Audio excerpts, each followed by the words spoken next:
Good morning, 다시 날이 밝아 당연하게 늦추어지진 Hello, përshëndetje, mirë se keni ardhur në videon time të radhës. Atëherë unë jam Silvia për të gjithë ju që e keni për herë të parë që po klikoni këtë video. Dhe falenderoj shumë nga zemra që ndodheni tek kanali im YouTube. Nëse nuk keni bërë akoma subscribe dhe I pëlqejnë videot e mia, do riftoj që ta shtypni butonin subscribe, sepse kështu më ndihmoni që të mund të jem më e motivuar të bëj video më të bukura.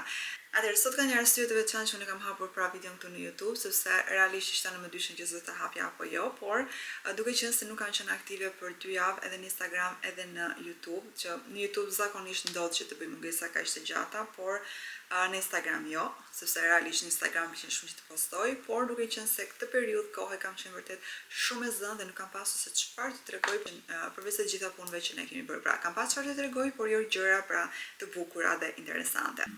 Okej, të zgjidh pak të flokës sepse po më duket vetja. Okej, nuk janë në gjendje më të mirë.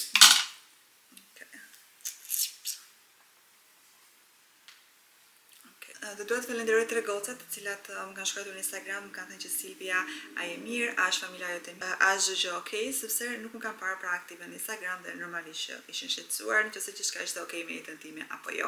Atëherë dua t'i falenderoj shumë, është Warda, është Fationa, është edhe Casey. Atëherë Warda jeton në Gjermani dhe më kanë mbështetur që nga dita e parë në YouTube edhe në Instagram, pra komunikojmë shumë shpesh me të. Gjithashtu edhe me Fationën, e cila jeton në New Jersey dhe kemi menduar që një nga këto ditët e ngrohta pra të verës, nëse ne do të shkojmë në New Jersey, atëherë do planifikojmë pra një takim dhe takojmë së bashku dhe të kalojmë pra kohë me familjen e saj dhe me familjen time. Gjithashtu dhe Casey, e cila jeton në New York, edhe me Casey komunikojmë shumë shpesh në Instagram, edhe Casey është në pritje të ëmbël, do na bëjë një gotë shumë të bukur dhe me si po pres, dhe shpresoj shumë që një ditë të takoheni jo vetëm me Casey, por edhe me bebushën e saj të vogël. Por do të qetësoj dhe them që çdo gjë në jetën time familjare është shumë okay, pra vazhdo të jem e martuar, vazhdo të jem me Olenin, vazhdo të jem e lumtur në familjen time, me Rajanin, pra çdo gjë është okay. Kam postuar një story në Instagram në fakt para 2 javësh se çfarë gocat mendojnë në lidhje me tradhtin në çift, se çfarë mendojnë në mënyrën se si një çift duhet të jetë pra me njëri tjetrin që në mënyrë që marrëdhënia të funksionon dhe të jetë afatgjat. Dhe ndoshta nga kjo gocat janë ndikuar dhe kanë menduar se ndoshta diçka në jetën time ka ndodhur. Por atë story kam postuar se po shikoj shumë kohë të fundit që shumë çifte po ndahen për arsye shumë të vogla dhe shumë çifte të tjera që ndrojnë për njëri tjetrin për hatër të fëmijëve apo për hatër të të familjes ose të opinionit publik, edhe vazhdojnë të qëndrojnë pra në një lidhje të palumtur dhe të pashëndetshme. Të dia dhe mendimin tuaj se cilat mund të ishin disa nga arsyet që juve pra mund t'ju ndanin nga bashkëshortë dhe të prishin raportin tuaj në çift. Atëherë për mendimin tim, po jap mendimin tim përpara se juve të shkruani mendimin tuaj në komente. Po besoj se në krye të listës është tradhtia, pra besoj se nëse në një çift ka tradhti, atëherë kjo gjë pra mund të çojë edhe në divorc.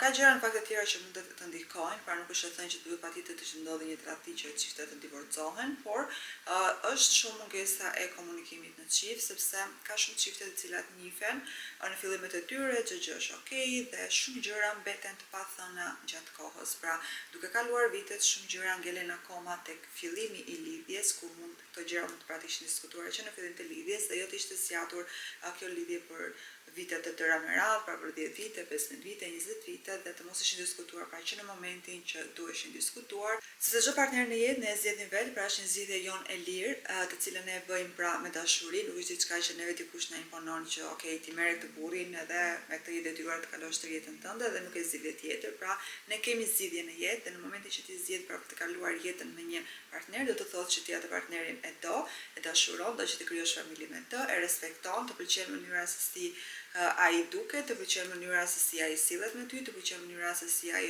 sillet pra në familje, të pëlqen mënyra se si ai është në tërësinë e vet. Atëherë nuk po them që ti këtë mashkull ta kesh perfektin e mundshëm, sepse normalisht asnjë njeri në këtë jetë nuk është perfekt, por që ti tek ai njeri të pëlqesh ato gjëra që ti vlerëson pra ai personi ti. Por mendoj që nëse një njeri nuk të pëlqen nga mënyra se si duket, sepse normalisht njerëzit duke u rritur edhe ndryshojnë, pra dhe bukuria e tyre e jashtme më flas ndryshon trupi, ndryshon fytyra, ndryshon mënyra se si mbajnë flokën, ndryshon pra çdo gjë në mënyrën se si një njeri pra e trajton veten e tij edhe se si duket.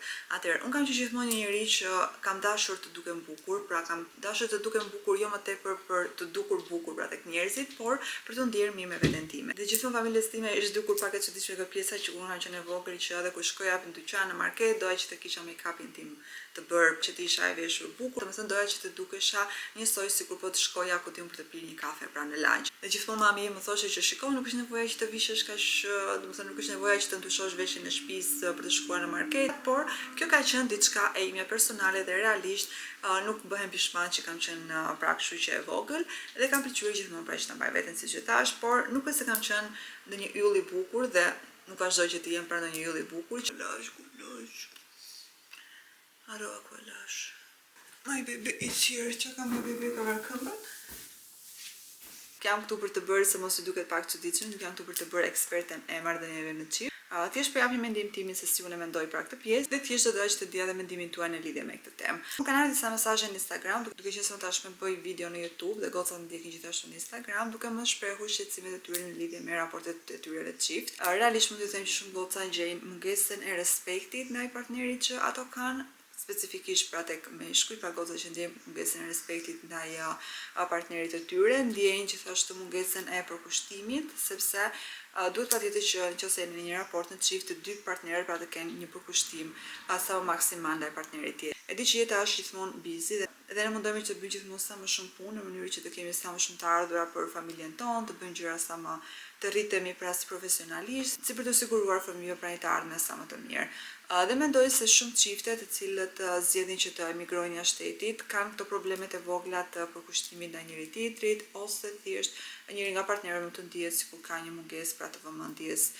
Por për mendimin tim shumica e njerëzve që emigrojnë jashtë shtetit, si puna e bashkëshortit tim, për flas më shumë nga eksperjenca ime personale, ka emigruar pra për një të ardhme më të mirë për mua dhe për një të ardhme më të mirë për Ajanin.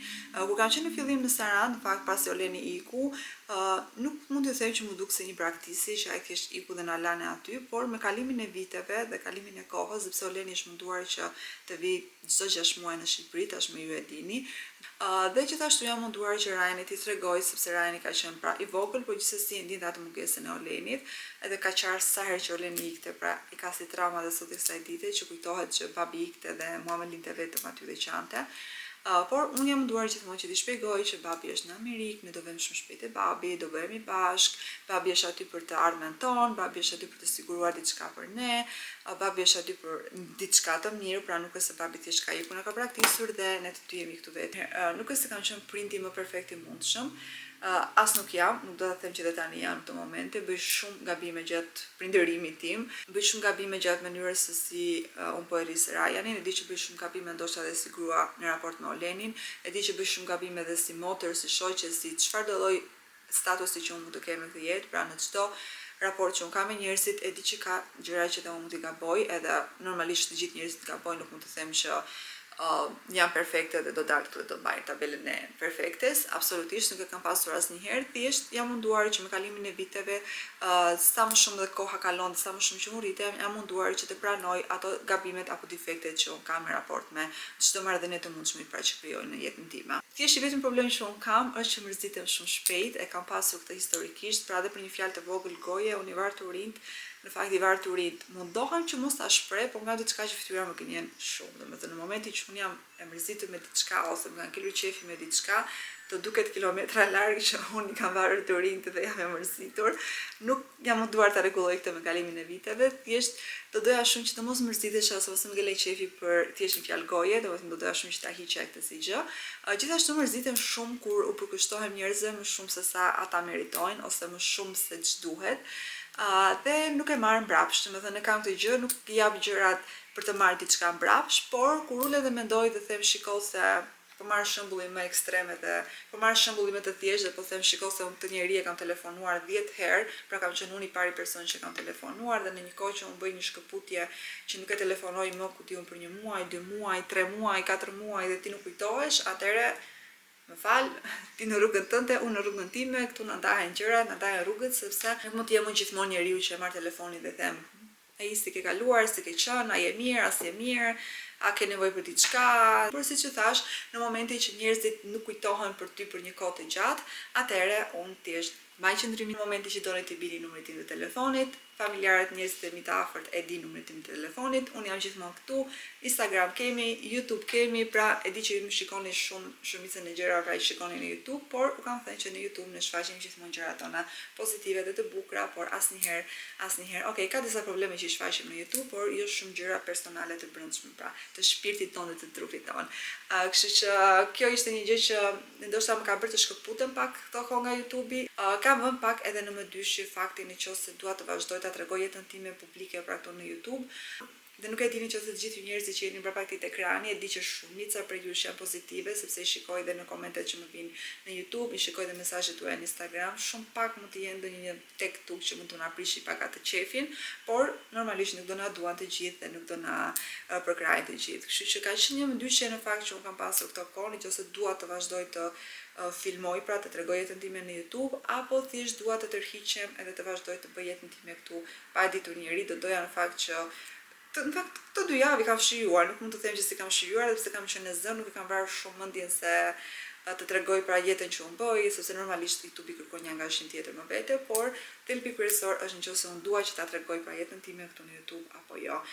Kjo sepse ndonjëherë njerëzit edhe gjykojnë, domethënë nëse ti do të bësh diçka, të hapësh diçka të re, më diçka që për ata mund të jetë, për ty mund të jetë diçka një hap përpara, pra qoftë diçka shumë e vogël dhe shumë bazike që për disa njerëz mund të kenë arritur shumë në këtë jetë mund të jetë. Çfarë duke bërë këtë gjë unë kam bërë para 10 vitesh, para 20 vitesh, të them të drejtën, I don't care. Nuk më intereson fare se çka ke bërë para 10 vitesh, nuk më intereson nëse ti ke bërë këto kur ke qenë 10 vjeç, do po i bëj tani që jam 40, sepse nëse ty kjo gjëja që unë po bëj tani të duket shumë pak dhe ti duke bërë shumë se mua, atëherë më bëhet shumë qefi për ty që ke arritur më shumë se sa unë, por të paktën mos gjyko dhe mos ul personin tjetër që ka bërë pra diçka, ka bërë një hap përpara në jetë. Ndonjëherë bëjmë një hap përpara, ndonjëherë bëjmë 3 hapa mbrapa.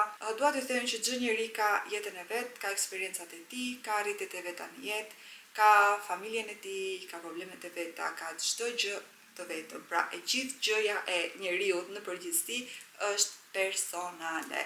Kështu që nëse unë arrit të tregoj ca gjëra këtu në YouTube, thjesht unë shijoj shumë idenë të filmuarit, e dashuroj kamerën që kam këtu përpara dhe kjo është një nga arsyet sepse këto kohë jam ndier edhe mirë që nuk kam filmuar, por ndonjëherë jam ndier dhe keq dhe i kam thënë Olenit po gjikon për të filmuar, jam shumë e zënë në punë, jam shumë e zënë me punët që po bëjmë bashkë, domethënë dua pak kohë që unë të hap kamerën e të flas, të filmoj, të bëj ato skenat e mia të bukura, të ulem të bëj një editim, të merrem me gjëra që vërtet mua më bëjnë të ndihem mirë. Kështu që vlerësoni shumë veten tuaj, vlerësoni çdo gjë që ju bëni në këtë jetë, vlerësoni edhe sikur qoftë një hap i vogël në jetën tuaj, nëse për ju është shumë, nëse për ju është pak, nuk ka rëndësi, është diçka, pra është një ndryshim. Dhe nëse ka diçka që ju doni të ndryshoni tek njerëzit që ju rrethojnë, atëherë flisni me ta, tregoni se çfarë ju pëlqen tek ta, se çfarë te ta, shikoni se çfarë nuk ju pëlqen tek ata, tregojeni gjithçka me sinqeritet. Pra i gjithë kyçi i marrëdhënieve për mendimin tim është sinqeriteti, përveç se është respekti, përveç se është dashuria, përveç se është mirënjohja, vlerësimi, të gjitha me radhë,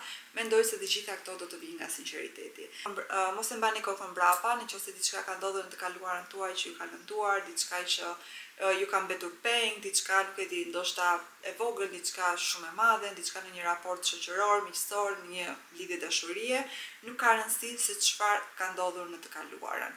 Nëse ju e keni kaluar dhe jeni këtu pas kaq shumë vitesh dhe kjo gjë ka ndodhur shumë vite më përpara apo qoftë edhe dje, mundoni që gjërat t'i kaloni dhe të mos ta mbani pra kokën mbrapa. Në momentin që ju mbrini dhe mendoni se çfarë ka kaluar më përpara, atëherë do ngeleni të bllokuar tek e kaluara dhe nuk do arrini dot të shijoni as të tashmen që është dita e sotme, nuk do të arrini të shijoni dot as ditën e nesme që nuk e dini akoma se çfarë ju pret.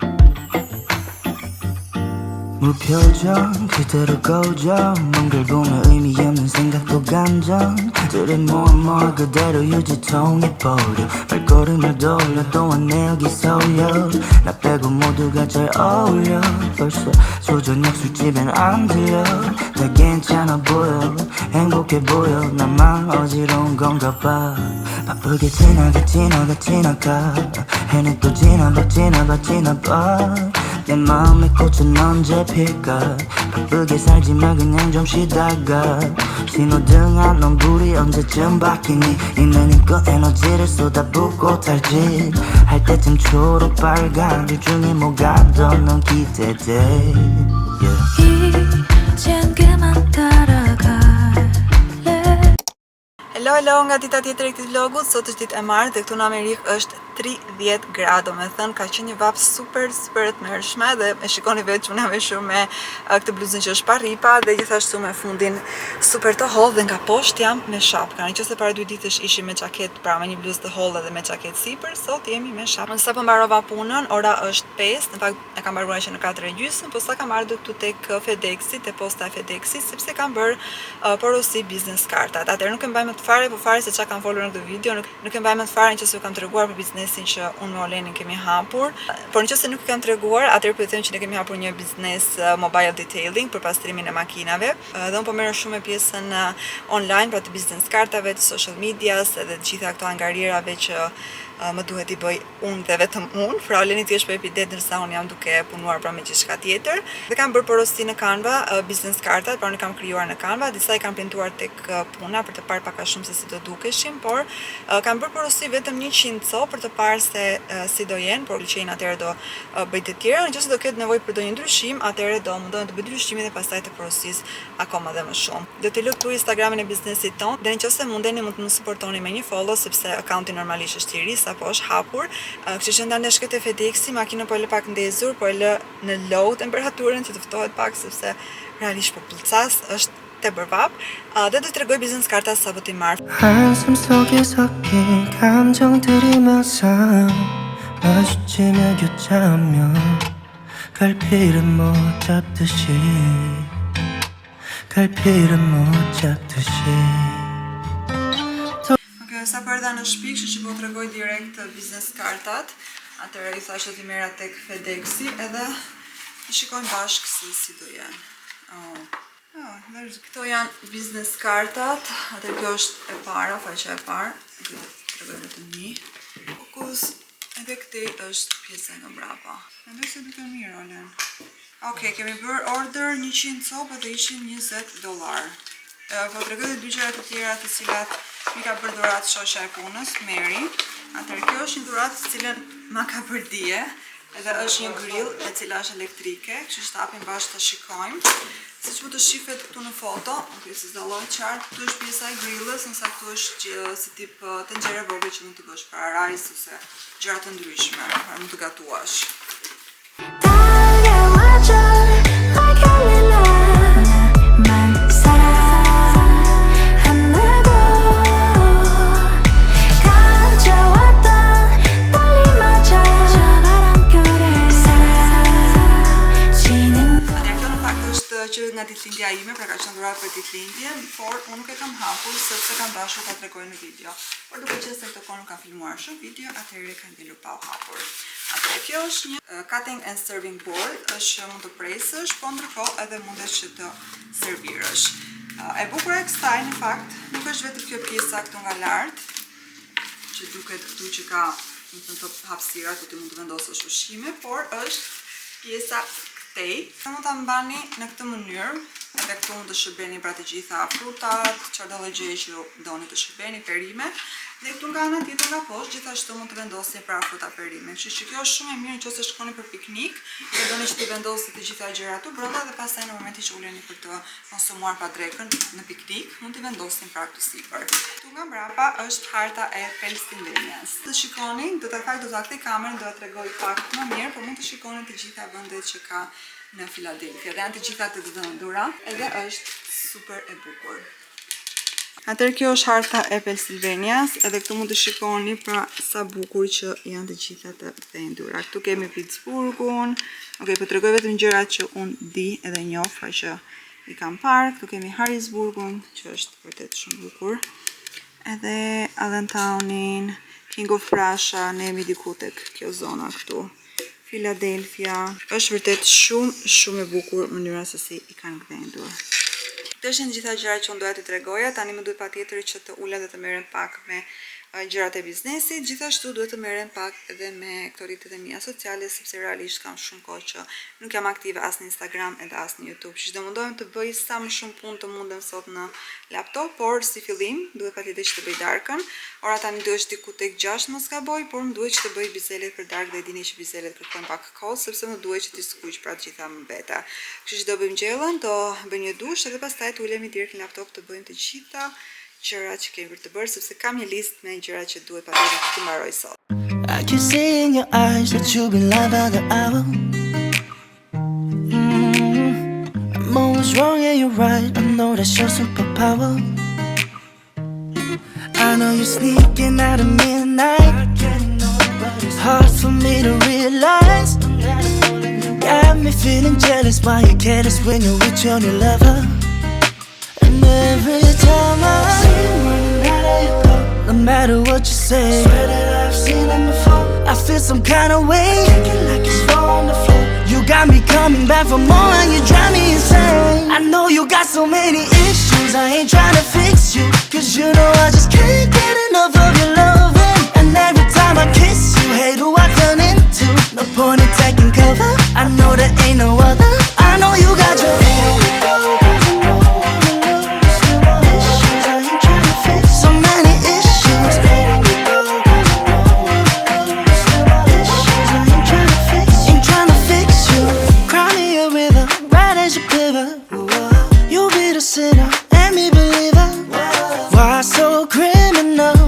you're wishing for. You call it love, love, love, love. Breaking it down, shaking inside and running your mouth. I'm down with the frown, oh, but shit, you turn it around. You and all your lies, oh, oh. But every time I see you running out of your door, no matter what you say, swear that I've seen it before. I feel some kind of way, kicking like it's on the floor. You got me coming back for more and you drive me insane. I know you got so many issues, I ain't trying to fix you, cause you know I just can't get enough of your loving. And every time I kiss you, hate who I turn into. No point in taking cover, I know there ain't no other. I know you got your